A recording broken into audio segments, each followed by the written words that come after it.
അസ്സലാമു അലൈക്കും വറഹ്മത്തുള്ളാഹി വബറകാതുഹു.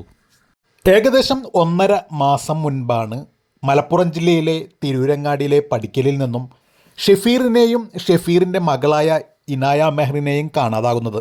ഷെഫീർ ചെന്നൈയിൽ 2 വർഷമായിട്ട് കഫ്തീരിയ നടത്തുകയായിരുന്നു. ഇതിനിടയിലാണ് ഒരു ദിവസം ഷെഫീർ തൻ്റെ ഭാര്യ സൽമക്ക് വിളിച്ചു പറയുന്നത്, തൻ്റെ മകളെ അവിടെ ഒരുക്കി നിർത്തണം, ഞാൻ ഇന്ന് അങ്ങോട്ട് വരുന്നുണ്ട്, ഞങ്ങൾക്കൊരു കല്യാണത്തിന് പോകാനുണ്ട്, അപ്പോൾ കല്യാണത്തിന് പോകാൻ കൂടെ മകളെയും കൊണ്ട് പോകണം എന്ന് പറഞ്ഞുകൊണ്ട് വിളിച്ചു പറയുന്നത്.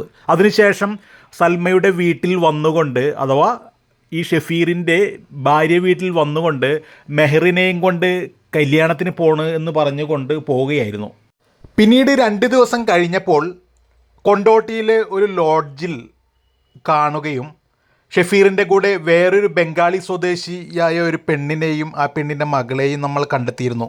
പിന്നീട് അവിടെ നിന്നും അവർ എങ്ങോട്ട് പോയി എന്നുള്ള കാര്യത്തിൽ ആർക്കും ഒരു ഐഡിയയും കിട്ടിയിരുന്നില്ല. മാത്രവുമല്ല, അവരെ കണ്ടെത്താതിരിക്കാൻ വേണ്ടിയുള്ള പല കളികളും അവർ കളിച്ചു നോക്കി.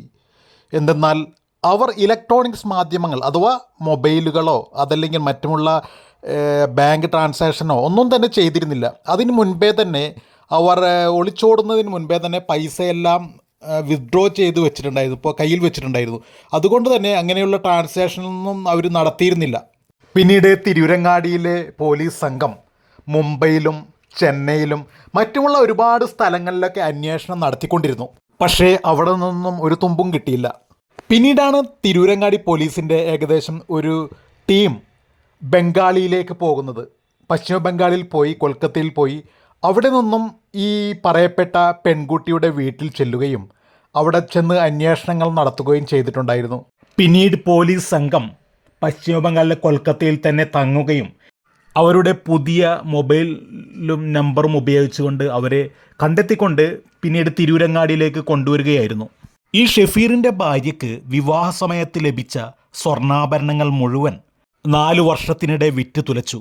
തനിക്കും കുഞ്ഞിനുമായി ജീവിതം ഒഴിഞ്ഞുവെച്ച പാവം ഭാര്യയെ കബളിപ്പിച്ച് കുട്ടിയെ തട്ടിയെടുത്ത് കാമുകിക്കൊപ്പം ഒളിച്ചോടി കുട്ടിയുടെ ദേഹത്തുണ്ടായിരുന്ന സ്വർണ്ണാഭരണങ്ങളെല്ലാം വിറ്റ് കാശാക്കി. ഒടുവിൽ കാമുകിക്കൊപ്പം വീണ്ടും പോകാനായി ഒരുങ്ങിയ തിരൂരങ്ങാടി വെളിമുക്ക് പടിക്കൽ സ്വദേശി മുഹമ്മദ് ഷെഫീറിന് പക്ഷേ ദൈവം കാത്തുവച്ചത് ജയിൽ. സ്വന്തം മാതാപിതാക്കളെയും ഭാര്യയെയും ഉടപ്പിറപ്പുകളെയും വഞ്ചിച്ച് കാമുകിക്കൊപ്പം ഉല്ലാസ ജീവിതത്തിനൊരുങ്ങിയ ഷെഫീർ കള്ളനോട്ടുമായി ജയിലിൽ അടക്കപ്പെട്ടപ്പോൾ ഒരു പെണ്ണുകൂടി അനാഥയായി.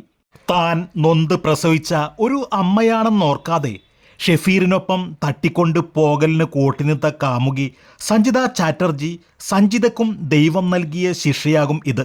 തിരൂരങ്ങാടി പോലീസ് സ്റ്റേഷനിലെത്തിയ ഷെഫീർ ജാമ്യത്തിലിറങ്ങി കാമുകിക്കൊപ്പം പോകാനുള്ള തയ്യാറെടുപ്പുകളിലായിരുന്നു. അതിനായി ബാഗുകൾ നിറയെ വസ്ത്രങ്ങളും മറ്റും കരുതിയിരുന്നു. പോലീസ് സ്റ്റേഷനിൽ നിന്നും ബന്ധുക്കളും ഭാര്യയുടെ ബന്ധുക്കളും സംസാരിച്ചപ്പോഴെല്ലാം കാമുകിയെ കൈവിടില്ലെന്ന തീരുമാനത്തിലായിരുന്നു ഷെഫീർ. ചെയ്ത തെറ്റിൽ ഒരു തരി പോലും മനസ്താപമില്ലെന്ന മട്ടിലായിരുന്നു പോലീസ് സ്റ്റേഷനിലെ നിൽപ്പും പ്രവൃത്തികളും സമീപത്തെത്തിയവരോടെല്ലാം ആവർത്തിച്ചത്.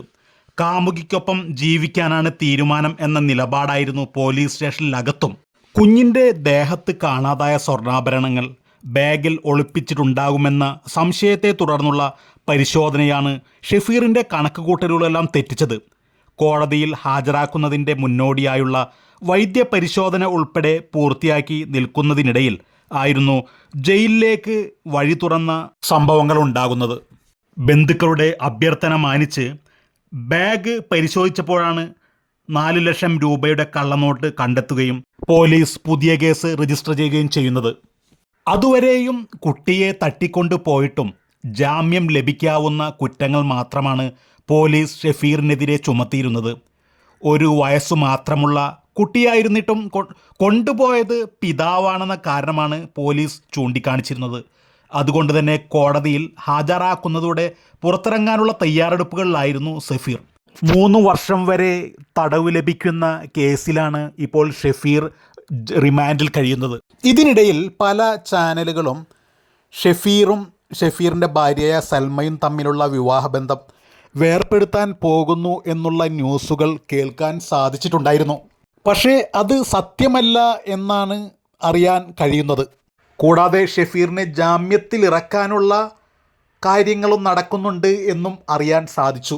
ചിലപ്പോൾ ഇനി ഷെഫീർ ജയിലിൽ നിന്ന് തിരിച്ചു വന്ന് നല്ല രീതിയിൽ ഇനി മുന്നോട്ട് പോവുകയാണെങ്കിൽ, അഥവാ നമുക്കറിയാം ഒരുപാട് തെറ്റുകൾ ചെയ്തവൻ പശ്ചാത്തപിച്ചു മടങ്ങിയാൽ പിന്നെ അവൻ തെറ്റുകാരനല്ലാത്തവനെ പോലെയാണെന്ന് നമ്മൾ പഠിച്ചിട്ടുള്ളതാണ്. അപ്പോൾ അതുകൊണ്ട് തന്നെ ഷെഫീർ അങ്ങനെയുള്ളൊരു മനംമാറ്റം വരികയാണെങ്കിൽ വീണ്ടും അവരുടെ ആ കുടുംബം നല്ല രീതിയിൽ തന്നെ മുന്നോട്ട് പോകാനും പറ്റുമല്ലോ എന്നതും ഒരു നല്ല കാര്യം തന്നെയാണല്ലോ. ഒരു ബന്ധം വേർപ്പെടുന്നതിനേക്കാളും നല്ലതാണല്ലോ ഒരു ബന്ധത്തെ കൂട്ടി യോജിപ്പിക്കുക എന്നുള്ളത്. വേർപ്പെടുത്തി കഴിഞ്ഞാൽ പിന്നീട് അത് കഴിഞ്ഞു. പക്ഷെ അതിനേക്കാളും നല്ലതാണല്ലോ ഒരു ബന്ധത്തെ കൂട്ടിച്ചേർക്കുക എന്നുള്ളത്. അത് എത്രത്തോളം അത് യാഥാർത്ഥ്യമാകുമോ എന്നറിയില്ല. ബന്ധം വേർപ്പെടുത്താൻ ഉദ്ദേശിച്ചിട്ടില്ല എന്നാണ് അറിയാൻ സാധിച്ചിട്ടുള്ളത്. അപ്പോൾ ഇതൊക്കെയാണ് ഈ വീഡിയോയിലെ വിശേഷങ്ങൾ. ഇൻഷാ അല്ലാഹ് അടുത്ത നല്ലൊരു വീഡിയോയിൽ അടുത്ത സമയങ്ങളിൽ കാണാം. അസ്സലാമു അലൈക്കും വറഹ്മത്തുള്ളാഹി വബറകാതുഹു.